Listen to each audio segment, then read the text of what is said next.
tiempo, Pedro, volviéndose, vio que lo seguía el discípulo a quien Jesús amaba, el mismo que en la cena se había apoyado en su pecho y le había preguntado: Señor, ¿quién es el que te va a entregar?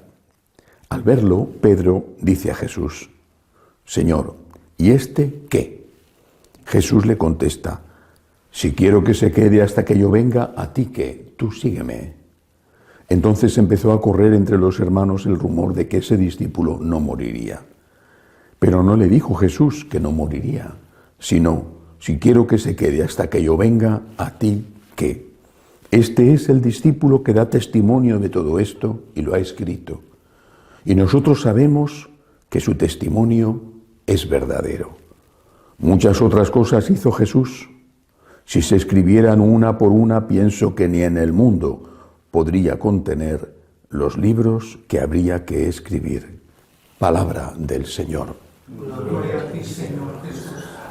Hoy en la meditación quiero referirme a dos temas. El primero, naturalmente, el Evangelio que acabo de leer, es el final del Evangelio de San Juan y es evidente que está escrito esta ultimísima parte por alguien que no era el propio evangelista. Esta parte, por ejemplo, cuando dice: este es el discípulo que da testimonio de todo esto y lo ha escrito. Y nosotros, es un plural, y nosotros sabemos que su testimonio es verdadero. Juan estaba con sus discípulos y probablemente por la edad avanzada estaba dictando el Evangelio, o por lo menos una parte del Evangelio.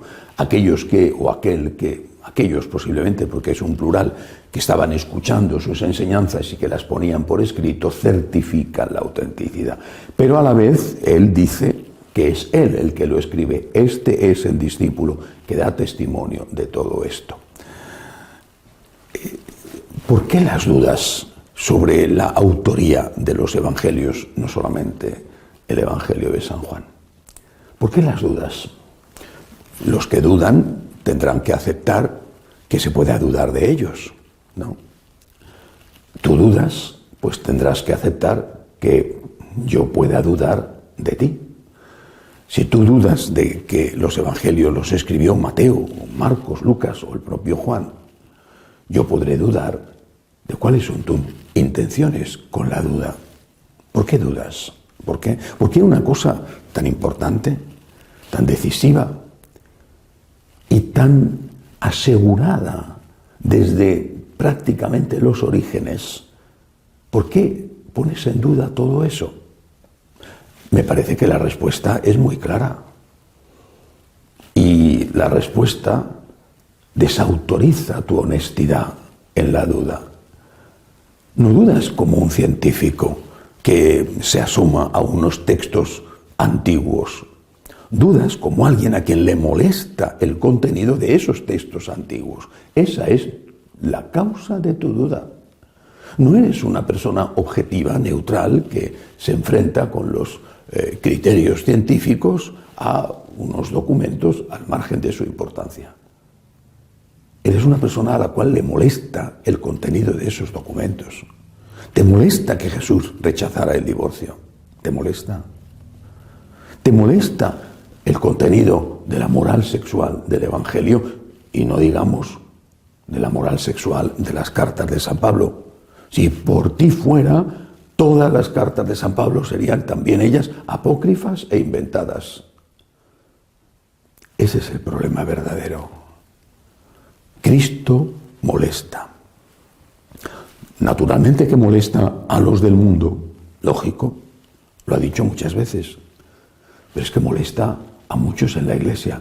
Te molesta Cristo, te molestan sus enseñanzas. Y lo que quieres hacer es algo tan viejo como matar al mensajero.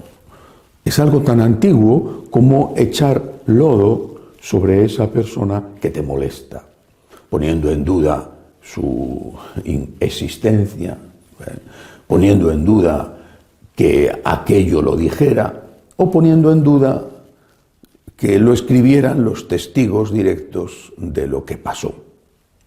Pero lo importante es poner en duda, porque te molesta el contenido. Tus dudas te delatan. ¿Qué tenemos que hacer? Pues lo que han hecho nuestros mayores, creer. Y creer porque estos evangelios están certificados con sangre. Y están certificados con sangre porque aquellos que vieron como estos, los que escribieron, morían, son los que lo contaron. Por eso es tan importante este final del Evangelio de San Juan. No solamente el evangelista dice que él es, este es el discípulo que da testimonio, el discípulo predilecto, el que apoyó su cabeza en el hombro del maestro, sino que los que le rodean dicen: nosotros sabemos que su testimonio es verdadero. Aquellos que escuchan primero la transmisión oral de las enseñanzas y de los hechos de Jesús eran testigos también de lo que había ocurrido, que estaba transmitiéndose cuando estaban vivos todos los que habían sido partícipes del bien y del mal, es decir, compañeros de Jesús, discípulos suyos o incluso traidores, que podían haber dicho: esto que estáis contando es una burda patraña, y no lo hicieron. Y después, la siguiente generación fue testigo de que aquello que se escribía estaba refrendado por el martirio de los que lo habían escrito. San Pablo existió, les molesta mucho que existiera, quisieran que no existiera. Y San Pablo murió por decapitación en las afueras de Roma. Y les molesta mucho, mucho. Quisieran que fuera también San Pablo una fábula, pero no pueden conseguirlo, porque en realidad quien les molesta es Jesucristo. Que moleste Jesucristo a los del mundo forma parte de lo que al propio Cristo le pasó y lo que nos va a pasar a nosotros siempre. Que moleste Jesucristo a algunos cristianos es realmente grave. Estamos con Jesús, pase lo que pase, con su gracia y con su ayuda. El otro tema del que me gustaría hablar esta mañana es la jornada de oración del Rosario lanzada por el Santo Padre Francisco y que va a tener lugar en algunos importantes santuarios del mundo. Es una jornada de oración para pedir a Dios el fin de la epidemia del coronavirus. Una epidemia que ahora tiene el foco más grave de infección en algunos países de Latinoamérica. Una epidemia que está costando miles de vidas, pero que además va a tener como consecuencia un empobrecimiento espantoso, que va a golpear a todas las economías, pero especialmente a las más débiles. Tenemos que rezar, pedirle a la Virgen María salud de los enfermos. De hecho, el Santo Padre va a ir esta tarde a la gruta de Lourdes que hay en los Jardines Vaticanos para hacer desde allí el rezo del Rosario. Tenemos que pedirle a la Virgen salud de los enfermos, que ayude a los enfermos, que ayude a los que están también trabajando para curar a los enfermos. Pero también tenemos que preguntarnos qué tiene que ver Dios con esto.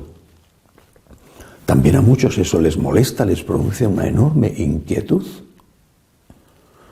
Si Dios no tiene nada que ver con lo que ha sucedido, porque le pedimos a través de la Virgen que nos ayude, podría encogerse de hombros y decir: oye, que yo no tengo nada que ver con esto, a mí no me cuentes historias. No digo que la epidemia sea un castigo de Dios, no lo creo, sinceramente no lo creo. Y sí que creo que Dios puede castigar, porque ahí está la Biblia para confirmarlo, pero no creo que esto sea un castigo de Dios. Pero creo que esto es una advertencia. Esta es una advertencia del Señor, una advertencia seria. ¿Pero para qué?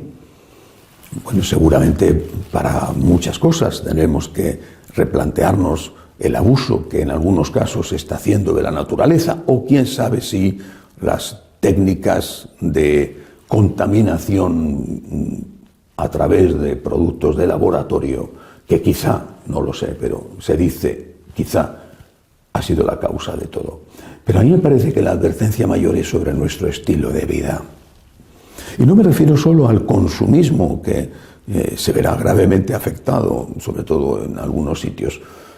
Me refiero a la fe en el cielo.